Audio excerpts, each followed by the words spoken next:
Bonjour à tous. Jusque-là, nous avons fait du bon boulot. Nous avons appris beaucoup de choses. Dans cette vidéo, nous allons voir l'étape du schéma HR. C'est très important car nous en avons besoin pour créer les instructions SQL, pour afficher les données des tables. Avant de manipuler n'importe quelle donnée d'une table, vous devrez connaître la structure de cette table. Alors, juste vous rappeler que lorsque vous travaillez dans une organisation ou sur n'importe quel projet, la première chose à faire est de chercher à comprendre la structure de cette table, connaître tous les détails. Alors, nous allons ouvrir SQL Developer et aller sur les connexions. Nous avons deux connexions, à savoir HR et 6. Alors sur C+, double-cliquons. Vous avez tous les objets de l'utilisateur HR. Nous avons les tables, les vues, les index, les packages, les procédures. Dans cette formation, nous allons étudier le langage SQL. Nous verrons les tables, les vues, les index, les synonymes. En ce qui concerne les packages et les procédures, nous les étudierons dans le module de formation PLSQL. Alors, voyons cette arborescence, comment SQL Developer la gère. Cette arborescence utilise les tables et les vues du dictionnaire de données. Nous verrons les vues et les tables du dictionnaire de données dans les prochaines leçons. Chaque fois que vous créez une table, vous la retrouverez dans ce dossier table.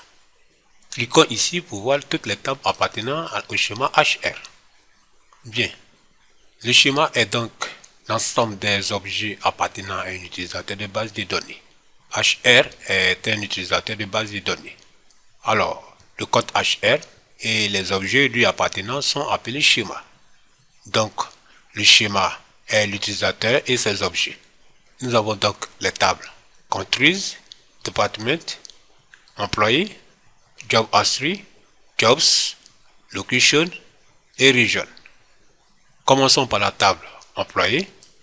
Lorsque nous cliquons dessus, ces colonnes, ces données, ces contraintes, ces privilèges sont affichés à droite de l'écran.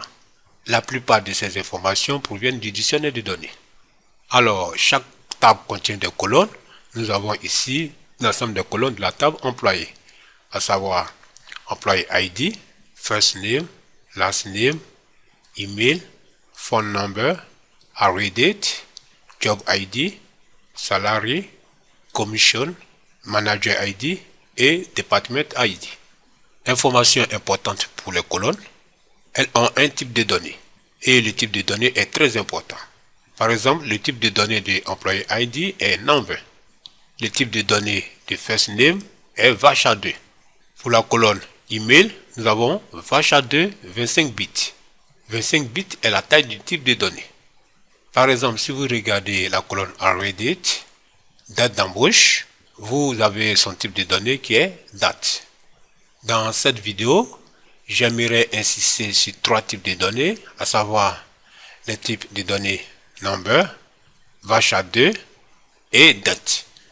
Au niveau des numbers, nous ne pouvons entrer que des nombres et pas des caractères tels que A, B, C, D. Le type VACHA2 est un type de caractère variable. Ici, nous pouvons entrer des caractères, des nombres, des A, B, C, D, des 1, 2, 3, peu importe. Le type date, vous pouvez entrer un format valide de date. Dans ce cours, nous allons vous parler du format valide dans Oracle. Très bien. Donc, la table employée a 11 colonnes. D'accord? Allons sur les données. Vous pouvez afficher les données de cette table. Vous voyez à travers cet exemple que la table contient plusieurs enregistrements. Par exemple, sont 7 lignes.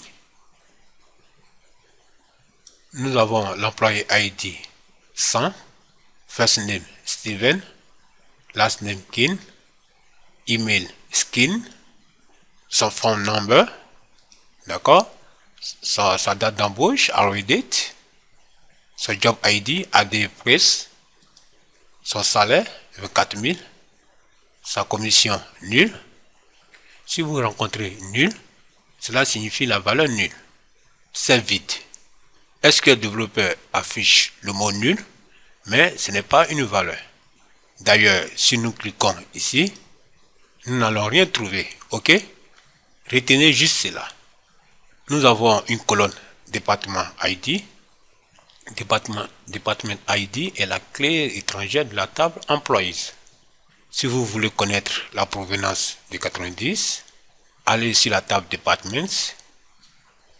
Nous avons 90 qui correspond au département exécutif. La table Department contient 4 colonnes, à savoir Department ID, Department Name, Manager ID et Location ID. Manager ID est la clé étrangère qui fait référence à la table Employé. Et Location ID est la clé étrangère qui fait référence à la table Location. Si nous partons sur Location, vous verrez l'ensemble des localités. C'est la table Location. Dans cette vidéo, nous avons parcouru toutes ces tables pour les comprendre. Dans la prochaine leçon, nous commencerons à écrire les instructions SQL pour extraire les données des tables. Nous allons apprendre beaucoup de choses dans ce cours. Patientez juste un peu. Merci d'avoir suivi cette vidéo et à très bientôt sur la plateforme FDOS pour les prochaines vidéos.